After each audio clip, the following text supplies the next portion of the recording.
সচিবালয়ে অফিস করছেন প্রধানমন্ত্রী তারেক রহমান। এ বিষয়ে বিস্তারিত জানাতে সরাসরি যুক্ত হচ্ছেন সহকর্মী আরিফ জামাল। নিশ্চয়ই জানেন যে আজকে সকালে প্রধানমন্ত্রী তারেক রহমান বনানী সামরিক কবরস্থানে গিয়েছিলেন বিডিআর বিদ্রোহের শহীদ সেনা কর্মকর্তাদের প্রতি শ্রদ্ধা জানাতে। তো সেই কার্যক্রম শেষে কিছুক্ষণ আগে 10:50-এর দিকে তিনি সচিবালয়ে এসে পৌঁছান এবং সচিবালয়ে এসে পৌঁছার পরে তার আজকে সচিবালয়ে নির্ধারিত বেশ কিছু কর্মসূচি রয়েছে। সেই কর্মসূচিগুলো প্রথমে একটু জানিয়ে দিতে চাই। সকাল 11:30টায় মুক্তিযুদ্ধ বিষয়ক মন্ত্রণালয়ের মন্ত্রী এবং প্রতিমন্ত্রীর সঙ্গে তার একটি বৈঠক রয়েছে। এরপরে দীর্ঘ সময়ে আনুষ্ঠানিক কিছু নেই, মানে তার যে নির্ধারিত সূচি আমরা পেয়েছি সেটিতে কিছু নেই। 2টা বাজে কিন্তু দুটি মন্ত্রণালয়ের সঙ্গে তিনি বৈঠক করবেন। একটি হচ্ছে স্থানীয় সরকার মন্ত্রণালয় এবং পরবর্তীতে একই সময় দেয়া আছে 2টা বাজেই তথ্য সম্প্রচার মন্ত্রণালয়ের মন্ত্রী এবং প্রতিমন্ত্রীর সঙ্গে বৈঠক করবেন প্রধানমন্ত্রী তারেক রহমান।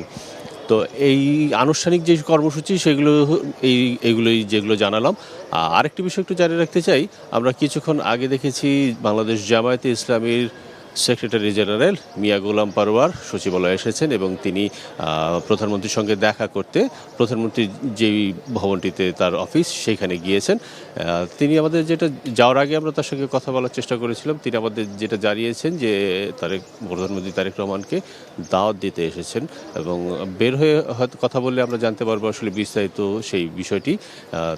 ধারণা করা হচ্ছে যেহেতু পবিত্র রমজান মাস চলছে, রমজানের কোনো ইফতার আয়োজনের হয়তো দাওয়াত দিতে মিয়া গোলাম পারওয়ার সচিবালয়ে এসেছেন প্রধানমন্ত্রী তারেক রহমানের কাছে।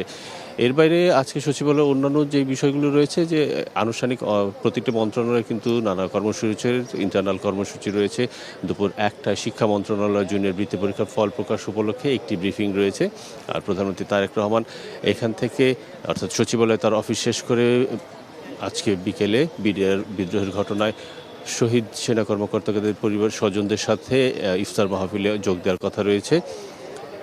গতকাল আমরা দেখেছি তিনি একটি গুরুত্বপূর্ণ বৈঠক করেছেন এবং সেই বৈঠকটি ছিল ফ্যামিলি কার্ড নিয়ে। আপনি নিশ্চয়ই জানেন যে বিএনপির নির্বাচনী ইশতেহার এবং নির্বাচনী প্রচারের সবচাইতে আলোচিত যে বিষয়টি ছিল, সবচাইতে আলোচিত ইস্যু ছিল ফ্যামিলি কার্ড বিতরণ এবং সেই ফ্যামিলি কার্ড বিতরণের বিষয়টি মোটামুটি একটি সিদ্ধান্তে চলে এসেছে।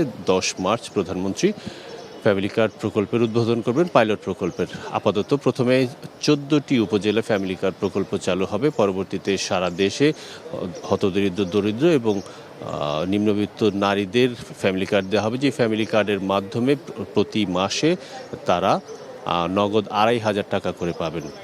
তো বান্নায় এই ছিল এখন পর্যন্ত সচিবালয় থেকে সবশেষ অবস্থা। পরবর্তীতে নতুন কোনো তথ্য থাকলে নিশ্চয়ই জানাবো।